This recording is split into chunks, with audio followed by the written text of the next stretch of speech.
everybody, it's Charles from Craving Shaving. How are you all doing? I'm doing fantastic, and I'm really excited to make this video for all of you that are interested in how to make a blank for making a shaving brush, or if you're just curious how us artisans make our own blanks, this is how. And it's my favorite part of making shaving brushes because you never know quite how it's going to turn out. There are some things you can do to make it a certain way, but sometimes they surprise you, and I love it. So we're going to get started. We're going to talk about just a few things about the two different types of resins that I've worked with, so that if this is something you want to do, you can be informed in the type of resin you get. And then we'll get into just making a shaving brush, and I'll take you through that experience. So the first type of resin that I used when I started making shaving brushes is called polyester resin, and it comes in these big tin jugs, I don't know what you'd call it, and it's I guess big can, and they have all these warning labels and things on it, and it's a little bit intimidating, and rightly so. This stuff is pretty potent stuff. In fact, when I casted with this, it would make my entire house smell like resin, and that's casting in the garage with the garage door open. So it's pretty potent stuff. If you're going to use this, make sure you use a respirator mask and do it in a well-ventilated area. It is great. It's cheaper than the other kinds of resin that I used, and it polishes up really well. But there are some other kind of strange things about it, like it will eat through plastic cups, and it will burn off some pigments that you mix in. Like Alumilite pigment, sometimes the color will burn out of it and you'll get this dull gray. So there are some benefits to it, but it's not my favorite to use anymore. I use Alumilite Clear now, and it is one that you mix 2 parts rather than just this one, which you just put a drop of catalyst in and mix it up. So you do need, with Alumilite, a scale that you can measure out the exact weights, because you need to mix them exactly 1 to 1 to get it to cure correctly. This one does not have those fumes. It doesn't polish up quite as easily, and it is more expensive. Another difference between these is the polyester resin, when it's cured, you gotta be really careful, because if you drop it, it will shatter. This Alumilite won't as easily, so that's another difference between them. Another huge difference between polyester resin and Alumilite is if you're using Alumilite, you need to have a pressure pot, not a pressure cooker, mind you. Okay, don't get your Instant Pot from your kitchen and think you're going to cure blanks in that. That's not what that's for. A pressure pot is generally, I think, used for painting when it's not being used for casting resin blanks and things. What it is it's an apparatus. You hook up your air compressor to it. It pumps a bunch of air into it, creating high pressure, and that shrinks the bubbles in your resin that you're curing to the point where they're basically non-existent. Then when it hardens, those bubbles are not going to cause you any problems. You need to have a pressure pot and an air compressor to cast well with Alumilite. It's just one of those things that you're going to need. You can get pretty cheap pressure pots from Harbor Freight and turn them into resin casting pressure pots. I didn't have good luck with that, but that doesn't mean you won't. I know a lot of people that use them. Okay, and I think that is it as far as the types of resins. Let me change the camera up and we'll start casting a blank. Okay, so the first thing you're going to want to do when you start to cast your blank is you want to think, okay, obviously what kind of blank do I want to make? Do I want it to have layers? Do I want there to be something inside the blank? What are you going to do? And so there are different things that you need to know based on that. Do you want the colors to swirl together and kind of the colors to mix? Do you want the colors to stay separate? And I'm going to be casting in Alumilite resin today, and the way that you can get the colors to stay very distinct and separate is to put them in the into the mold toward the end of their curing time.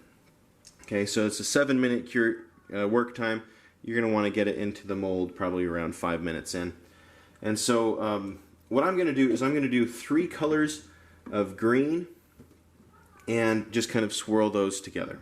Okay, so we're going to work with Alumilite. I've got my scale here. I'm going to make sure that you have, I like to use 2 sets of paper cups for each color that I'm going to be using. And I'm going to measure out the amounts of resin that I want for each color. And I probably want roughly equal amounts of each for this. But I'm going to go probably 2 ounces of this one, 2 ounces of this one, and 1 ounce of this total. So I'm going to go ahead and measure those out, and I'm going to probably speed up this process so you don't have to wait through the whole thing.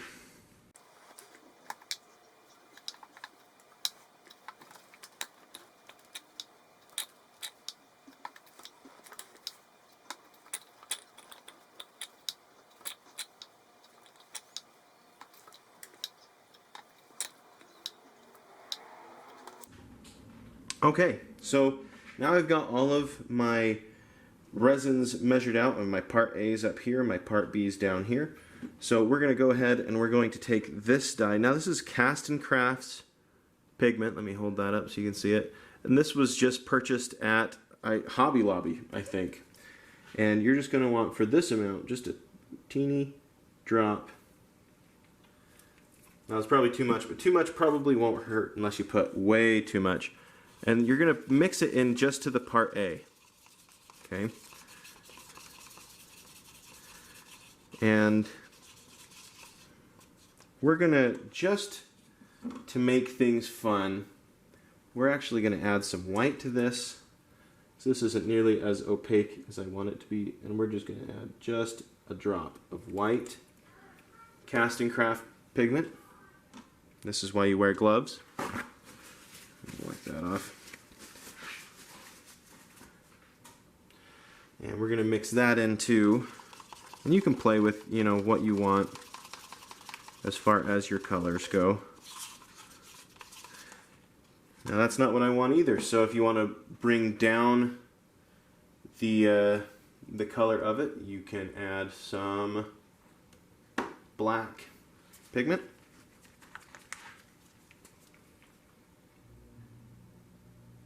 So I'm just going to add a little bit of black to that, see if that brings it down a little bit.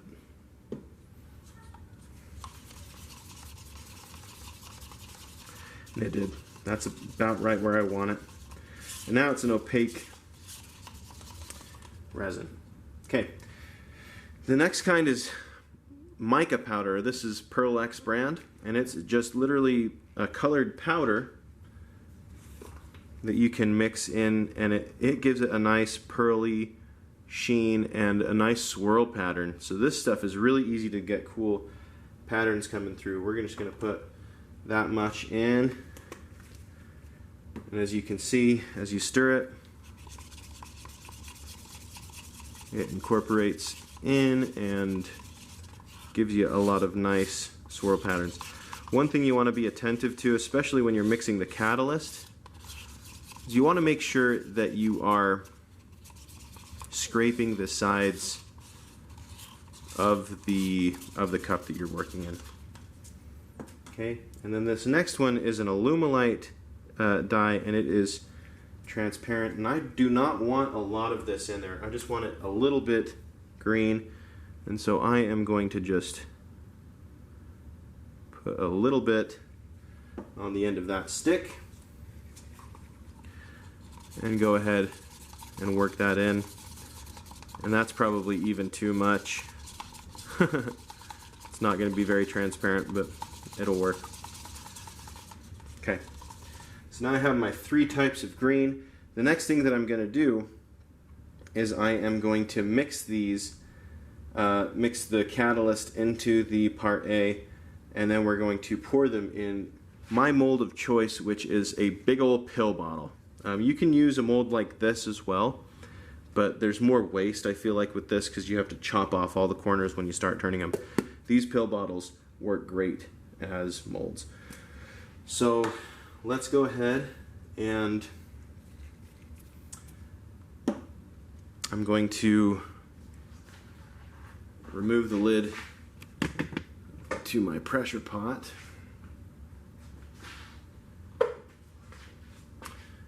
Just so it's ready. And we're going to go ahead and start stirring the catalyst in. Again, paying attention to scraping the sides and the bottoms of the things that you're stirring. Let me tilt that down a little bit. And again, I'm going to probably shut up and speed this up for this portion so that you don't have to wait through the whole thing.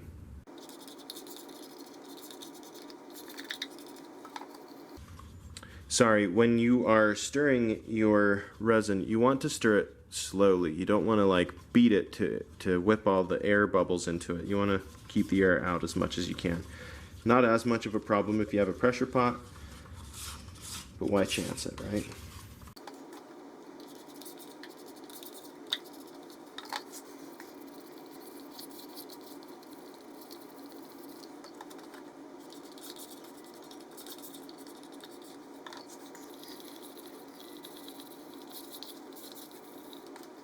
Okay, so once I get them all mixed together, I will clean up a little bit, and I'm going to, give them another little stir. And I'm just going to be waiting a little while until it is ready to pour.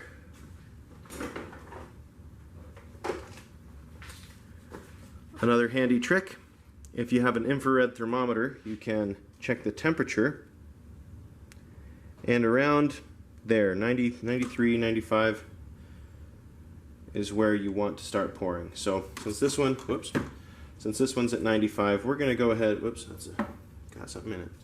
We're going to start pouring. Now I'm just going to kind of drizzle.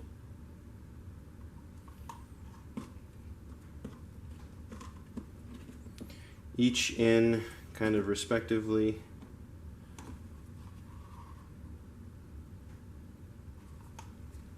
And just take turns with that. I think that'll do some cool things when it's curing.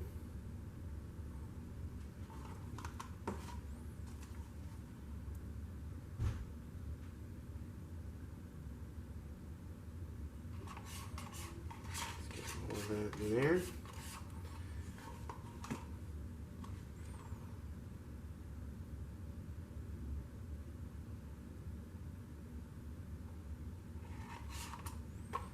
And then top it off with this. And I think that will look pretty cool. Okay, pause here and go to the next step. Okay, then you're just going to put your blank into your pressure pot. Put the lid on there. Make sure you know the working pressure range for your pressure pot. This one is 80 psi. You don't want to go all the way up to that. Make sure all of those are nice and tight. Grab your air compressor, and you're going to fill that up with air to get those bubbles to reduce down.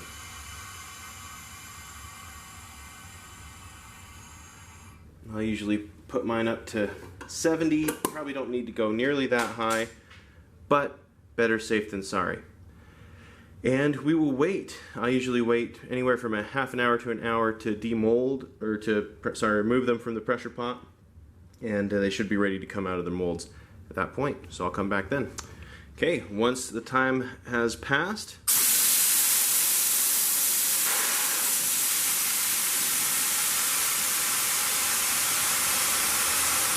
go ahead and let the air out of your pressure pot.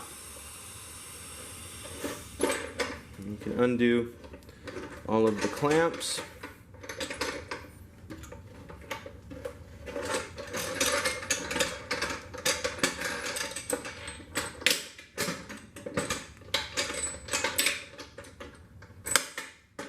You can take out your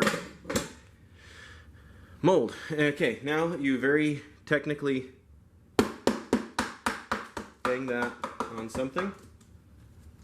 And the great thing about these pill bottles is they should come right out, and you have a nice, let me get that in the light there, a nice mold now, or a nice resin blank.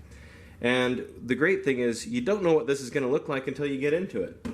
And so it's always kind of an adventure. And that is, in a nutshell, how to make a resin turning blank. And there's lots of other things that you can do with it, and you can have a lot of fun. And I'll go over some of the other things later on that are fun that I found that you can do to make your blanks that much better. But that's just a basic turning blank made out of alumilite resin. So if you thought this was an interesting video, hit me with a like and a subscribe. I'd really appreciate that.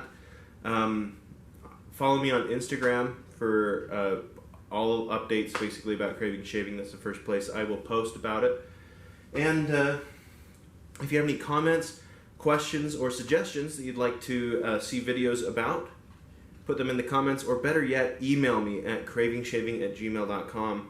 That's the best way to get through to me. So thank you for tuning in to this episode of Craving Shaving, and hope you have a wonderful day.